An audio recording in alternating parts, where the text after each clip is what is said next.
Reading ನಿಮಗೆ ಅನ್ವಯಿಸಿದರೆ ಅಥವಾ ರೆಸೊನೇಟ್ ಆದರೆ ಮಾತ್ರ ತೊಗೊಳ್ಳಿ, ಇಲ್ಲಾಂದರೆ ಬಿಟ್ಬಿಡಿ. ಇದು ಒಂದು ಜನರಲ್ ರೀಡಿಂಗ್ ಮಾತ್ರ ಆಗಿರುತ್ತೆ. ಫಸ್ಟ್ ಕಾರ್ಡ್ 7 ಆಫ್ ಪೆಂಟಿಕಲ್ಸ್ ಬಂದಿದೆ. 7 ಆಫ್ ಪೆಂಟಿಕಲ್ಸ್ ನಾನು ತಾಳ್ಮೆ ಇರಲಿ ಅಂತ ಹೇಳೋ ತಿಂಗಳಲ್ಲಿ. ಸೊ ಪೇಷನ್ಸ್ ತುಂಬ ಇಂಪಾರ್ಟೆಂಟ್, ಹಾರ್ಡ್ ವರ್ಕ್ ಕೂಡ ಅಷ್ಟೇ ಇಂಪಾರ್ಟೆಂಟ್ ಅಂತ ಕಾರ್ಡ್ ಹೇಳುತ್ತೆ. ಲಾಟ್ ಆಫ್ ಸ್ಪೆಂಡಿಂಗ್ ಅಂತ ಹೇಳ್ತೀವಿ. ನೀವು ತುಂಬ ಖರ್ಚು ಮಾಡ್ತೀರಾ ಈ ಮಂತಲ್ಲಿ ಅಂತ ಹೇಳ್ಬೋದು. ಆನ್ಲೈನ್ ಶಾಪಿಂಗ್ ಆಗಿರ್ಬೋದು, ಸುಮ್ಮನೆ ಬ್ರೌಸ್ ಮಾಡ್ತಾ ಹೋಗ್ತೀರಾ, ಸುಮ್ಮನೆ ಬೈ ಮಾಡ್ತಾ ಹೋಗ್ತೀರಾ ಅಂತ ಹೇಳ್ಬೋದು. ನಿಮ್ಮ ಹತ್ರ ದುಡ್ಡಿಲ್ಲ ಅಂದರೆ ನಿಮ್ಮ ಎಲ್ಡರ್ ಸಿಸ್ಟರ್ಸ್, ಬ್ರದರ್, ಸಿಬ್ಲಿಂಗ್ಸ್ ನಿಮಗೆ ಸಪೋರ್ಟ್ ಮಾಡ್ಬೋದು ಹಣಕಾಸಿನ ವಿಚಾರದಲ್ಲಿ ಅಂತ ಕೂಡ ಚಾರ್ಟ್ ಹೇಳ್ತಾ ಇದೆ. But card second card page of cups ಬಂದಿದೆ. ಯಾರು ನಿಮ್ಮನ್ನು ಇಷ್ಟಪಡ್ತಾರೆ ಅಂತ ಹೇಳ್ಬೋದು. ನೀವು ಇತ್ತೀಚೆಗೆ ನೋಟಿಸ್ ಮಾಡ್ತಾ ಇದ್ದೀರಾ ಅಂತ ಹೇಳ್ಬೋದು. ಯಾರೋ ನನ್ನನ್ನು ಗಮನಿಸ್ತಾ ಇದ್ದಾರೆ, ನನ್ನ ಕಡೆ ನೋಡ್ತಾ ಇರ್ತಾರೆ, ಸ್ಮೈಲ್ ಮಾಡ್ತಾ ಇರ್ತಾರೆ ಅಂತ ನಿಮಗೂ ಅನ್ನಿಸ್ಬೋದು ಅಂತ ಹೇಳುತ್ತೆ. ಈ ತಿಂಗಳು ಇದು ನನ್ನ ಟೈಮ್ ಅಂತ ಅನ್ನಿಸ್ತಿಂಗಳು, ಮೈ ಟೈಮ್ ಅಂತ ಅನ್ನಿಸ್ಬೋದು ನಿಮಗೆ. ನಾನು ಮಾಡಬಲ್ಲೆ, ನಾನು ಮಾಡ್ಬೋದು, ನಾನು ಮಾಡ್ತೀನಿ, ಐ ವಿಲ್, ಐ ಕ್ಯಾನ್ ಅಂತ ಕೂಡ ನಿಮ್ಗೆ ಅನಿಸುತ್ತೆ ಈ ತಿಂಗಳು ಅಂತ ಹೇಳುತ್ತೆ. ಗೋಯಿಂಗ್ ಬ್ಯಾಕ್ ಟು ಸ್ಕೂಲ್ ಅಂತ ಹೇಳುತ್ತೆ. ನಿಮ್ಮ ಕ್ಲಾಸಸ್ ಅಥವಾ ಕಾಲೇಜಸ್, ಸ್ಕೂಲ್, ಎನಿಥಿಂಗ್ ಸ್ಟಾರ್ಟ್ ಆಗಿದೆ ಅಂತ ಹೇಳುತ್ತೆ. ಆಲ್ರೆಡಿ ಹೋಗ್ತಾ ಇದ್ದೀರಾ ಅಂತ ಹೇಳ್ಬೋದು.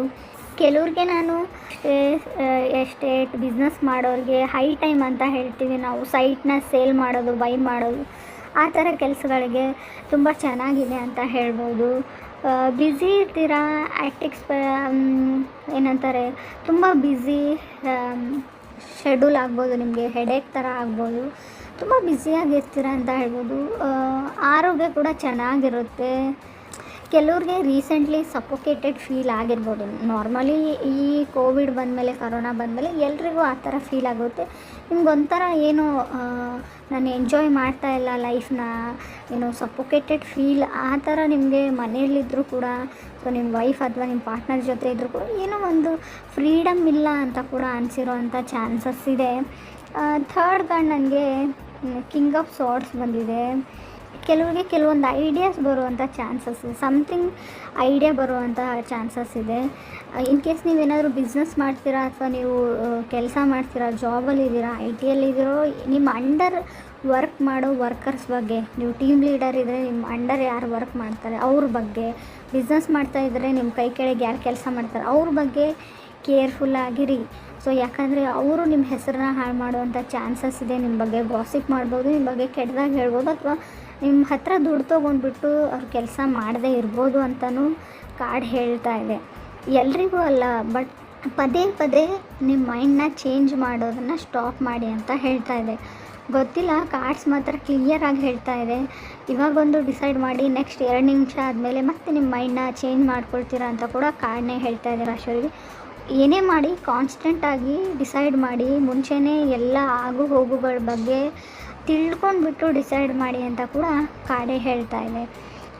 ಕೆಲವ್ರಿಗೆ ನಾನು ಬೇರೆಯವ್ರಿಗೆ ವ್ಯಾಲ್ಯೂ ಮಾಡೋದನ್ನು ಕಲೀರಿ ಅಂತ ಕೂಡ ಕಾರ್ಡ್ ಹೇಳ್ತಾ ಇದೆ. ನಿಮ್ಮ ಪೇರೆಂಟ್ಸ್ ಆಗಿರ್ಬೋದು, ನಿಮ್ಮ ಫ್ರೆಂಡ್ಸ್ ಆಗಿರ್ಬೋದು, ಸೊ ನೀವು ಅಷ್ಟೊಂದು ವ್ಯಾಲ್ಯೂ ಮಾಡ್ತಾಯಿಲ್ಲ ಅಂತ ಕೂಡ ಕಾರ್ಡ್ ಹೇಳ್ತಾ ಇದೆ. ಅಥವಾ ನಿಮಗೆ ಯಾರೂ ವ್ಯಾಲ್ಯೂ ಕೊಡ್ತಾಯಿಲ್ಲ, ಗೌರವ ಕೊಡ್ತಾಯಿಲ್ಲ ಅಂತ ನಿಮಗೆ ಅನಿಸೋಂಥ ಚಾನ್ಸಸ್ ಕೂಡ ಇದೆ. ಲಾಸ್ಟ್ ಕಾರ್ಡ್ ನನಗೆ 7 ಆಫ್ ಕಪ್ಸ್ ಬಂದಿದೆ. ನಾನು ಮುಂಚೆನೇ ಹೇಳಿದ್ದೀನಿ, ತುಂಬ ದುಡ್ಡನ್ನ ಖರ್ಚು ಮಾಡ್ತೀರಲ್ಲ ನೀವು, ತುಂಬ ಸ್ಪೆಂಡಿಂಗ್ ಮಾಡ್ತೀರಾ, ಶಾಪಿಂಗ್ ಅಂತೀರಾ ಅಂತ.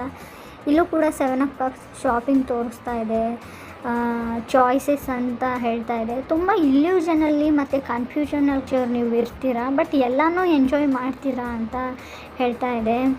ಈ ಮಂತ್ನ ನೀವು ತುಂಬ ಚೆನ್ನಾಗಿ ಎಂಜಾಯ್ ಮಾಡ್ತೀರಾ ಅಂತ ಕಾರ್ಡ್ಸೇ ಹೇಳ್ತಾ ಇದೆ. ಬಟ್ ಕೇರ್ಫುಲ್ ಆಗಿರೋ ವಿಷಯ ಏನಂದರೆ, ಇನ್ ಕೇಸ್ ನಿಮ್ಮ ಮನೇಲಿ ಯಾರಾದರೂ ಕೆಲಸದವ್ರು ಇದ್ದರೆ, ಸೊ ಅವ್ರ ಬಗ್ಗೆ ಕೇರ್ಫುಲ್ ಆಗಿರಿ ಅಂತ ಹೇಳ್ತಾ ಇದೆ. ಕಾರ್ಡ್ಸ್ ಬಗ್ಗೆ ನಿಮ್ಮ ಅಂಡರ್ ಯಾರು ವರ್ಕ್ ಮಾಡ್ತಾರೆ ಅವ್ರ ಬಗ್ಗೆ ಕೇರ್ಫುಲ್ ಆಗಿರಿ ಅಂತ ಸ್ಪಷ್ಟವಾಗಿ ಹೇಳ್ತಾ ಇದೆ.